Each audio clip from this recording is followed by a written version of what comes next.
So in our first two parts, we talked about the political factions of the Ironborn.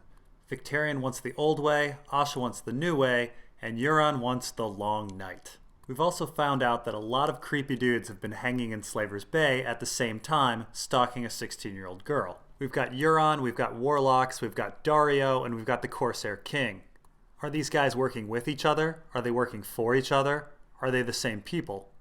Now I'd like to talk about the Corsair King for a second.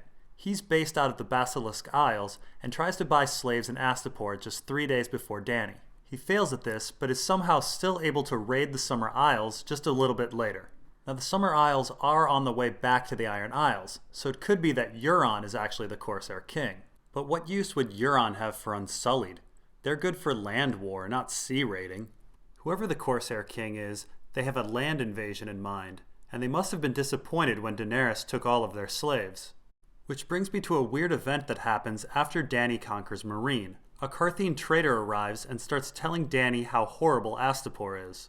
The city bleeds, dead men rot unburied in the streets, each pyramid in an armed camp, and the markets have neither food nor slaves for sale. Ah, so that's it. The Qartheen is interested in slaves. And the poor children. King Cleaver's thugs have seized every highborn boy in Astapor to make new Unsullied for the trade. Though it will be years before they are trained. Ah, and he's not just interested in slaves, he's interested in Unsullied. What do you want of me, Captain? Slaves. My holds are full to bursting with ivory, ambergris, zorse hides, and other fine goods. I would trade them here for slaves, to sell in Lys and Volantis. We have no slaves for sale. My queen, the riverside is full of Myrinese, begging leave to be allowed to sell themselves to this Qartheen. They are thicker than flies. In the free cities they will be tutors, scribes, bed slaves, even healers and priests. They will sleep in soft beds, eat rich foods, and dwell in manses. I see. Any man who wishes to sell himself into slavery may do so. Or woman. Now what's interesting about this scene is that Daario's intervention allows slaves to be sold again. Daario convinces Dany that somehow the life of a slave is a good life. However, it's very clear that the trader is interested in fighters, and yet Daario convinces Dany that they'll be used as bed slaves and tutors. Considering the fact that Meereen now has a surplus of pit fighters because Dany has closed the pits, there should be plenty of fighting slaves for the Qartheen trader to choose from. And so I'm suspicious. The Corsair King was interested in slave fighters. And so is this Qartheen trader who Daario has convinced Dany into selling slaves to.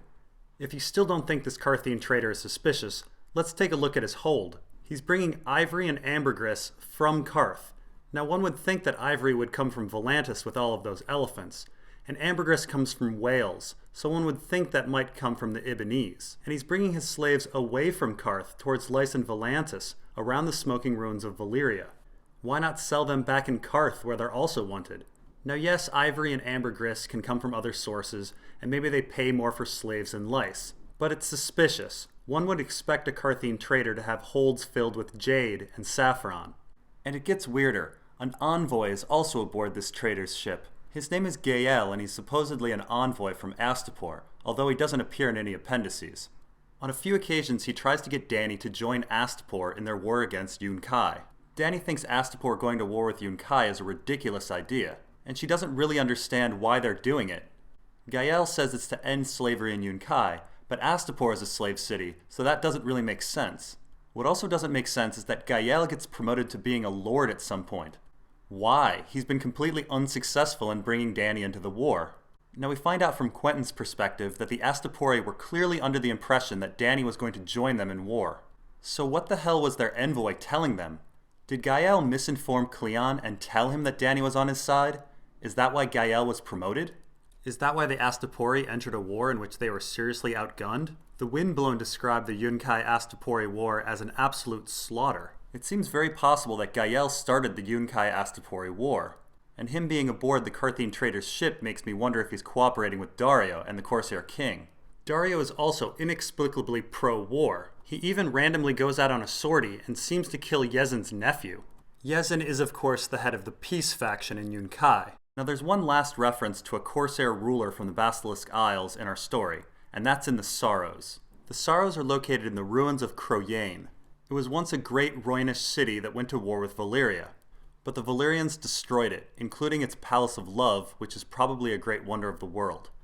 Now Tyrion, Jon Connington, and Aegon travel through this area.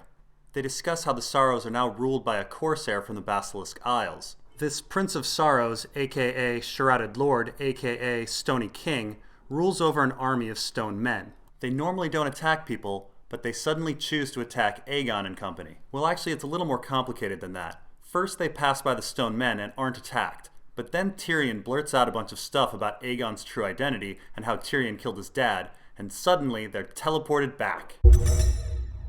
This time, the stone men choose to attack Aegon, Jon Connington, and Tyrion.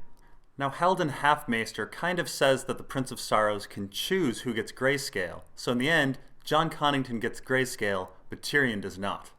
Now, whoever the Prince of Sorrows is, he seems to have the ability to teleport people, he seems to have the ability to give people grayscale, and he seems to hate Aegon and his allies. So the Prince of Sorrows is not just some random pirate, he's a player in the Game of Thrones and the Song of Ice and Fire.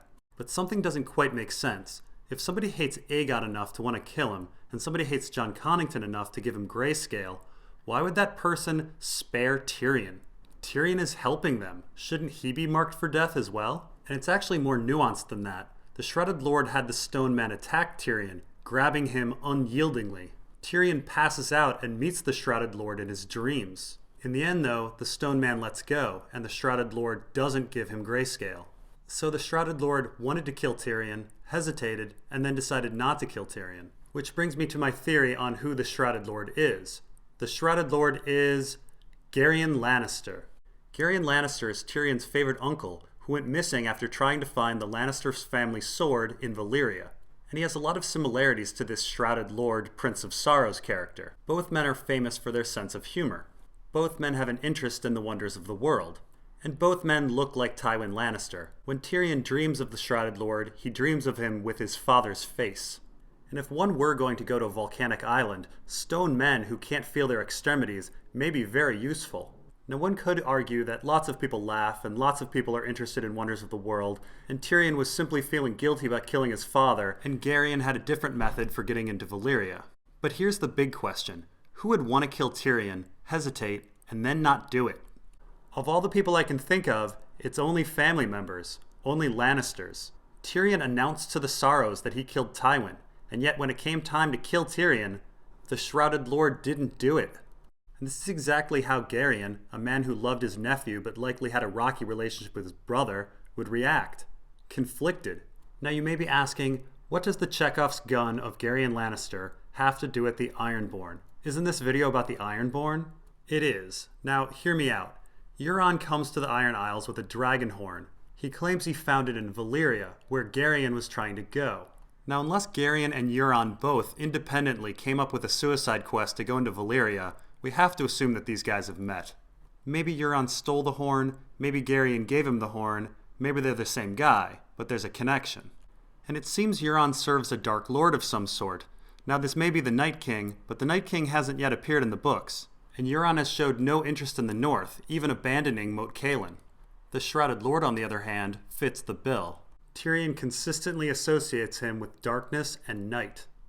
There also seems to be a link around the Basilisk Isles. The Corsair King of the Sorrows seems to be from there. Euron has black as tar crew members on the Silence, and half of the Iron Fleet goes missing around the Basilisk Isles.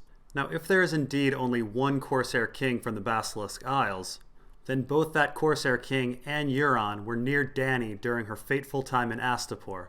Being in such close proximity is awfully odd, as is their proximity to Daario Naharis, a man who is also associated with Neverending Night and who is suspicious all around. While we're on the topic of Daario, I want to show you something rather curious. In A Dance with Dragons, we find out that Cal Pono and most of the Dothraki are at the headwaters of the Selhoru River. Now if we draw a line between Myr and the Dothraki, we come to the Sorrows, the home of our Shrouded Lord. Now imagine our Shrouded Lord is facing downriver at Volantis. On his left hip, he would have the Dothraki. On his right hip, the Myrish. And now let's look at Daario Naharis. On his left hip, he has a Dothraki Eric, and on his right hip, he has a Myrish Stiletto. Incidentally, it would be a very good time for the Shrouded Lord to face Volantis, as it's vulnerable.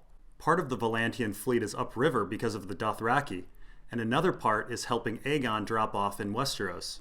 but a massive amount, between 300 and 500 ships, are heading towards Slaver's Bay. And keep in mind, we have a missing Ironborn fleet, along with a missing slave army, not to mention those Dothraki that Tyrion thinks may attack Volantis. Now some people want an answer to the burning question of whether these men are all the same people, but I don't think it's that important. They all seem to be on the same team, a team that wants the Long Night. And besides their interest in Dany, they also seem to work in concert towards making Volantis vulnerable. Euron has the fleet, the Corsair King has the army, and Daario creates a war in Slaver's Bay that draws the Volantian fleet. But I've been pulled into the Mirranese knot a little too much on this video, so next time we'll be heading to the Iron Isles and Euron's arrival.